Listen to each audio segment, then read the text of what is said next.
Pak Heru kan lama sekali sejak jadi wali kota di DKI, kemudian waktu memegang Badan Keuangan, saya tahu betul rekam jejak, cara bekerja, kapasitas, kemampuan, saya tahu semuanya. Dan komunikasinya sangat baik dengan siapapun, sehingga kita harapkan nanti ada percepatan. Kemarin saya sudah sampaikan kepada Pak Heru, utamanya persoalan utama di DKI Jakarta. Hubungan kita itu amat baik sehingga banyak sekali urusan-urusan di Jakarta bisa tuntas dengan efisien memberikan dukungan dari Kemendagri utama. Kedua, saya mengucapkan selamat sekali lagi kepada Pak Heru Budi Hartono dan kami yakin insya Allah amanah besar yang diembankan ini akan bisa dijalankan dengan amat baik karena beliau adalah seorang teknokrat yang punya pengalaman amat luas. Kegagalan panggung terakhir Anies ini sebagai seorang gubernur semakin dibuktikan pada hari berikutnya, yakni hari pertama Heru Budi Hartono datang ke Balai Kota sebagai penjabat Gubernur DKI Jakarta.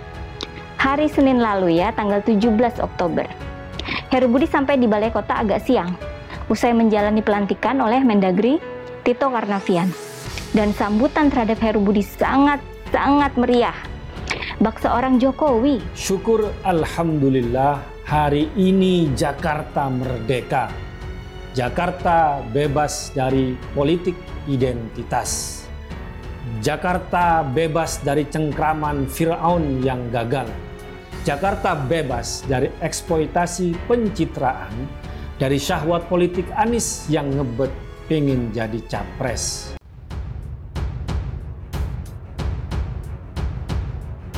Panggung Anies gagal, Heru Budi disambut meriah Mbak Jokowi, Anies tenggelam. Dalam tulisan sebelumnya, saya sudah menyebut bahwa ada semacam merasa minder dari seorang Anies terhadap pejabat Gubernur DKI Jakarta, Heru Budi Hartono. Ya, memang Anies ini punya titel PhD dari universitas di Amerika. Namun dari segi kinerja, begitu banyak kritik dari berbagai pihak terhadap Anies selama 5 tahun masa jabatannya. Kritik itu disertai dengan bukti-bukti yang diberitakan di berbagai media, artinya bukan kritik kosong ya. Sementara, sosok Heru Budi sudah punya pengalaman banyak di birokrasi. Sudah pernah jadi wali kota seperti halnya Presiden Jokowi. Karir Heru Budi juga berjalan dengan sukses, ditunjuk jadi pejabat publik dan tidak pernah dipecat macam Anies. Jadi ada 3 faktor di mana Anies sangat terhempas dengan eksistensi sosok Heru Budi, yakni pengalaman, kemampuan dan tidak pernah dipecat oleh Bapak Presiden Jokowi. Saya yakin Anies tidak akan mau diajak berdebat soal kerjaan dengan Heru Budi. Yakin benar saya serupa dengan keenggaan Anies saat jadi gubernur untuk membahas banjir dengan Kementerian PUPR. Mana bisa kan bawa-bawa sunatullah ketika berdebat dengan orang-orang pintar di PUPR, atau bilang airnya parkir, atau banjir karena banyak air jatuh bersamaan. Sebagai sosok yang sudah mendapat deklarasi capres dari sebuah partai politik, Anies tidak mau kalah dong sama Heru Budi.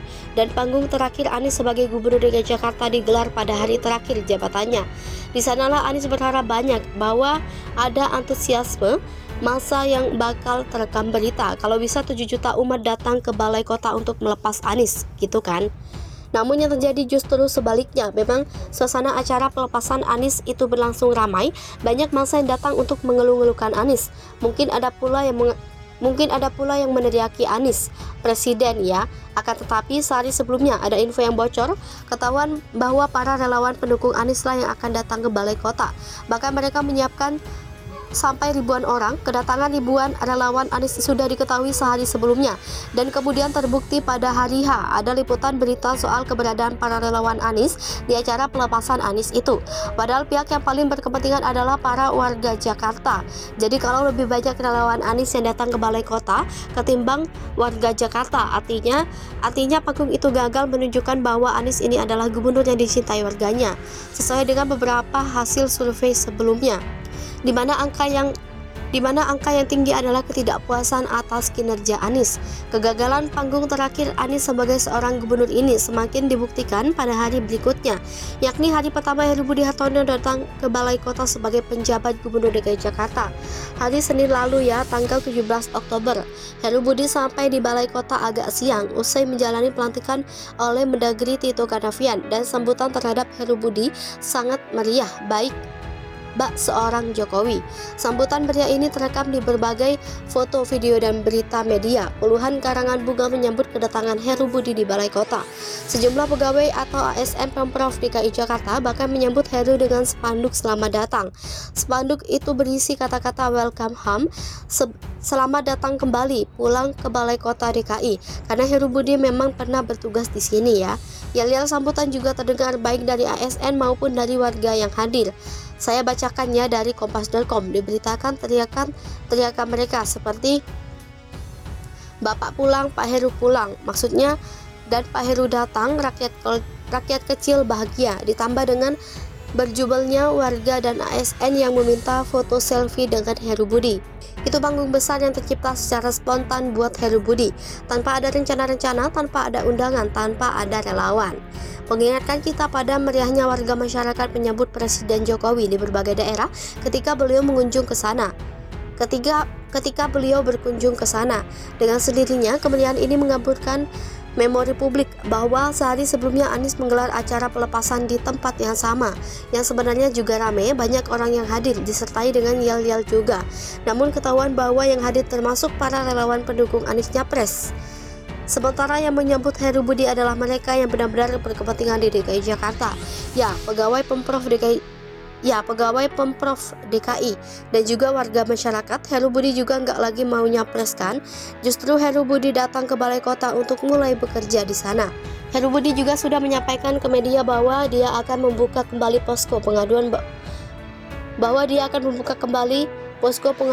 warga ke Balai Kota. Seperti era gubernur sebelum Anies, ini jadi semacam angin sejuk dan segar bagi para warga negara ya. Balai Kota kembali dibuka buat kepentingan rakyat. Ini bakal bikin Heru Budi semakin diterima oleh warga Jakarta. Kedekatan semacam itu sebenarnya sangat relevan ya. Kedekatan semacam itu sebenarnya juga sangat relevan ya dengan ambisi Anies yang mau nyapres, tapi entah kenapa ya dia malah nggak mau mengambil kesempatan itu dulu. Sekarang Heru Budi nggak ada niatan politis, justru namanya bakal makin berkibar di Jakarta, dan Anies ya semakin tenggelam, selalu dari kura-kura.